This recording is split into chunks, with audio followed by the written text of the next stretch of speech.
அனைவருக்கும் இனிய பொங்கல் நல்வாழ்த்துக்கள். எங்கள் வீட்டில் வந்து ஒரு வழக்கம் இருக்குங்க. நாங்கள் பொங்கல் வச்சு பொங்குனதுக்கப்புறம் பார்த்தீங்கன்னா, எங்கள் சொந்தக்காரங்க எல்லாருக்கும் ஃபோன் பண்ணி பால் பொங்குச்சா அப்படின்னு கேட்போம். அந்த மாதிரி நம்ம கலப்பைக்காரன் ஃபேமிலியில் யார் யாரெல்லாம் பொங்கல் கொண்டாடினீங்களோ அவங்க வீட்டில் எல்லாம் பால் பொங்குச்சா, இப்படி நமக்கு பொங்கலில் பால் பொங்குற மாதிரி உங்கள் வாழ்க்கையில் இந்த வர்ற வருஷம் பூரா வந்து மகிழ்ச்சியும் செல்வமும் பொங்கணும் அப்படின்னு ஆசைப்படுற கடவுள்கிட்ட வேண்டிக்கினேன். அப்புறம் இந்த ட்ரெய்லரில் பார்த்தீங்களா, எல்லாமே வந்து நம்ம அடாப்ட் பண்ண நாய்கள் ஒரு டென்ஸ் சிச்சுவேஷனில் இருக்கும்போது கேப்சர் பண்ண மொமெண்ட்ஸு. அது ஏன் அப்படி கேப்சர் பண்ணேன், எதனால் நான் நாய் அடாப்ட் பண்ணுறேன், இதை பற்றி நம்ம தெரிஞ்சுக்கலாம். Without wasting any time, let's get into the video guys.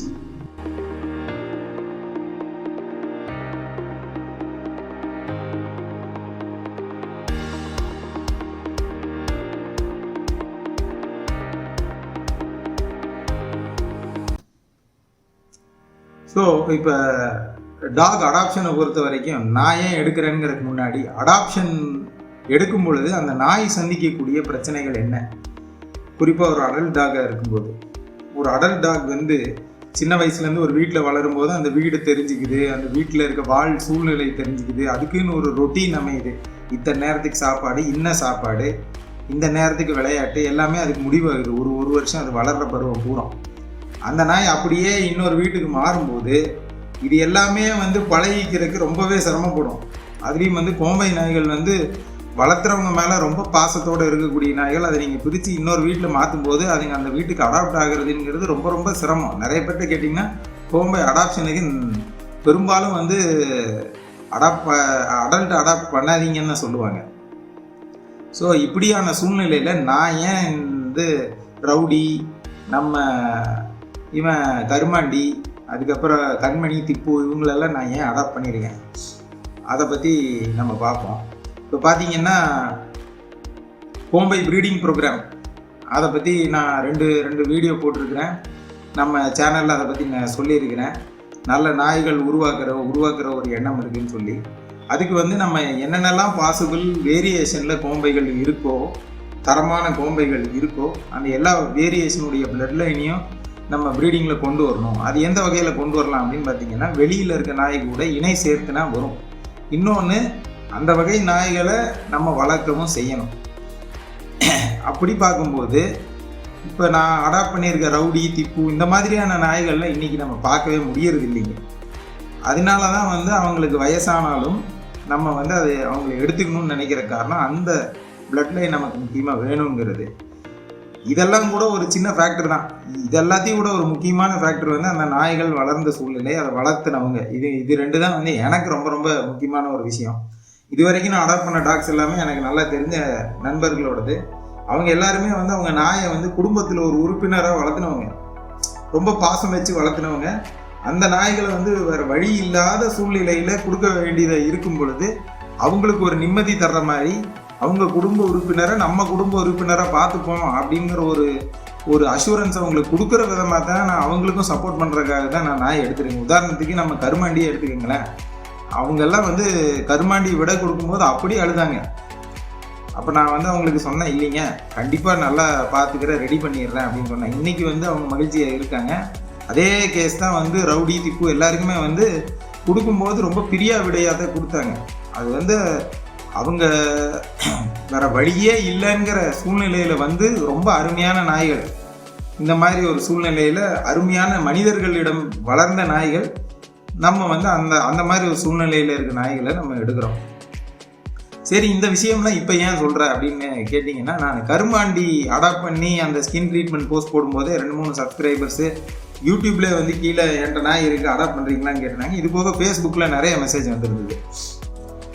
அதில் வந்து நான் வருத்தத்துக்குரிய சில விஷயங்களை கவனித்து, அது எனக்கு வந்த மெசேஜில் மட்டும் இல்லை, பொதுவாகவே இன்றைக்கி ஃபேஸ்புக் சோஷியல் மீடியாவில் நாய் அடாப்ஷனுக்கு இருக்குதுன்னு சொல்லி பார்க்குற நிறைய போஸ்ட்டில் மெசேஜஸில் நான் பார்த்து வருத்தப்படுற சில விஷயங்கள் இருக்குது. ஒரு 6 மாதம் 7 மாதம் 1 வயசு நாய்களை எல்லாமே சட்டுன்னு அடாப்ஷன்னு நிறைய பேர் போட்டுடுறாங்க. அப்போ எனக்குள்ளே என்ன கேள்வி எழுதுனா, இந்த நாய் எடுக்கும் பொழுது நீங்கள் என்ன மாதிரியான ஒரு கமிட்மெண்ட்டில் எடுக்கிறீங்க அந்த நாயை? ஏன்னா உங்களுக்கு தெரியும் அந்த நாயுடைய ஆயுட்காலம் 15 வருஷம். அப்போ நீங்கள் 15 வருஷம் அந்த நாயை வந்து என் குடும்பத்தில் ஒரு உறுப்பினராக அதுக்கு வளர்த்துறேன் அப்படிங்கிற நம்பிக்கையில் நீங்கள் எடுக்கிறீங்களா? ஏன் அப்படி கேட்குறேன்னா, உங்களை பொறுத்த வரைக்கும் நாய் வந்து உங்கள் வாழ்க்கையில் ஒரு பகுதி தான். ஆனால் அந்த நாய்க்கு வந்து நீங்கள் மட்டும்தான் மொத்த உலகமே, நீங்களும் உங்கள் குடும்பமும், இதுதான் மொத்த உலகம் அந்த நாய்க்கு. அப்படி வர்ற நாயை பாதியில் நம்ம அடாப்ஷன் இன்னொருத்தங்க கிட்ட கொடுக்க நினைக்கிறதுங்கிறது எந்த அளவு சரி? இல்லைங்க ரொம்ப முடியாத சூழ்நிலைங்க அப்படின்னு சொல்கிறவங்க வந்து ரொம்ப ரொம்ப ஜென்யூன் கேசஸ்ங்கிறது இதில் வெரி வெரி லோ.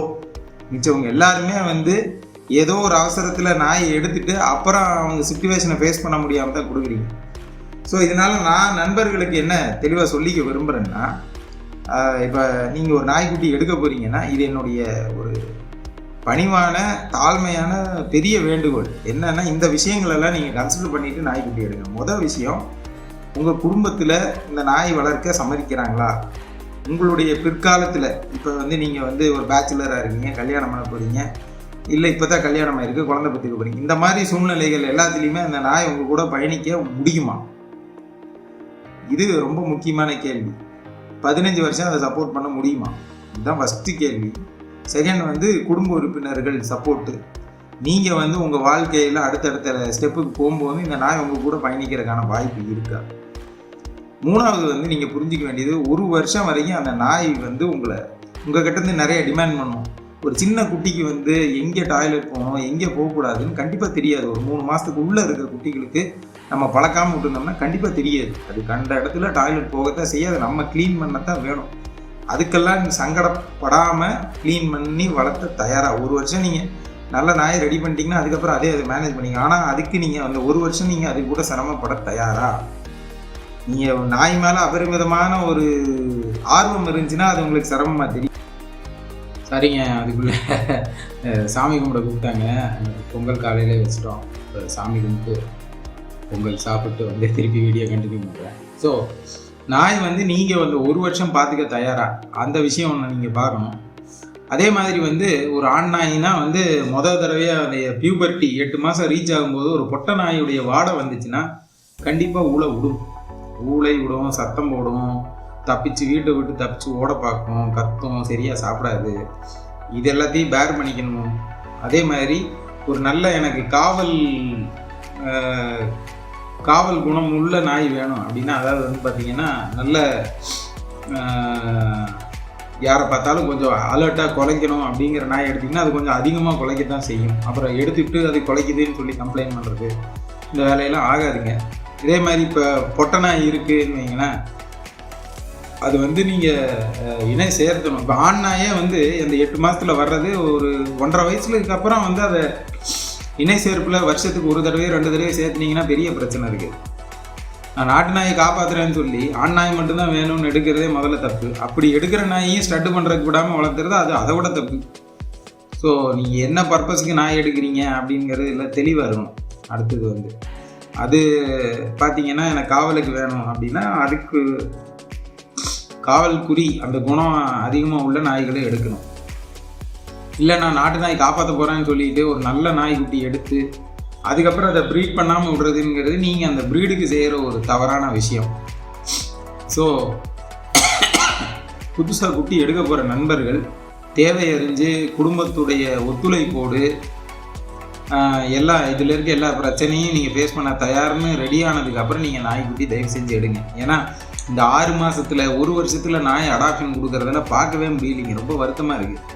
இப்போ நான் அடாப்ட் பண்ணியிருக்க நாய் எல்லாமே என்னோடய லைஃப் ஸ்டைலுக்கு என்னோட கூட இருக்க நாய்கள் கூட பழகி கொஞ்சம் சந்தோஷமாக மாறுறக்கே கொஞ்சம் காலம் எடுத்துது. நம்ம வெளியே இருக்கிற டிரான்ஸ்ஃபர்மேஷன் கவர்மெண்டில் பார்த்தீங்க, பட் மென்டலாக டிரான்ஸ்ஃபர்மேஷன் இருக்குது. புது இடத்துக்கு அது அட்ஜஸ்ட் ஆகணும்.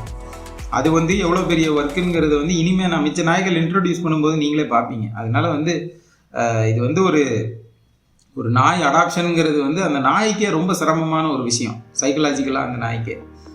இதெல்லாம் மனசில் வச்சு நாய் வந்து முதல்ல எடுத்து வளர்த்துறீங்கன்னா அடாப்ஷன் கொடுக்குற எண்ணம்ங்கிறது அவ்வளோ சீக்கிரம் வந்துடக்கூடாது. ரொம்ப முடியாத பட்சத்தில் வரணும். நானும் அந்த மாதிரி என் ஃப்ரெண்ட்ஸில் ரொம்ப ஜென்யூனாக இருக்கிறவங்க கிட்டேருந்து மட்டும்தான் எடுக்கிறேன். அதுவும் என்னுடைய தேவைக்கு அந்த நாய்கள் பயன்படுத்த முடியுங்கிற பட்சத்தில் தான் எடுக்கிறேன். இப்போ நான் வந்து யாரோ ஒருத்தங்க என்கிட்ட நாய் எடுங்கன்னு சொல்கிறாங்க, நான் எடுக்கலின்னு சொல்கிறேங்கிறக்காக அவங்க நாயை நான் குறை சொல்கிறேன்னு அர்த்தம் கிடையாது. என்னுடைய தேவைக்கு அந்த நாயை நான் பயன்படுத்த முடியாது அப்படிங்கிற ஒரு காரணத்துக்காக வேணால் நான் வேணான்னு சொல்லலாம். ஏன்னா இப்போ நம்மக்கிட்ட வந்து இருக்கிற கோம்பை நாய்கள் ஒவ்வொன்றும் ஒவ்வொரு வேரியேஷனில் இருக்குது. நம்மக்கிட்ட இல்லாத வேரியேஷன், இல்லாத ஒரு ஜீனு, இல்லாத ஒரு சிறப்பான அம்சமோடு இருக்கிற நாய், இந்த மாதிரி நாய்களை தான் எடுக்கிறதுக்கான ஒரு தேடுதலும் ஒரு எண்ணமும் நம்மக்கிட்ட இருக்குது. ஸோ அதனால் வந்து எல்லா நாயும் நான் அடாப்ட் பண்ணுறது கிடையாது.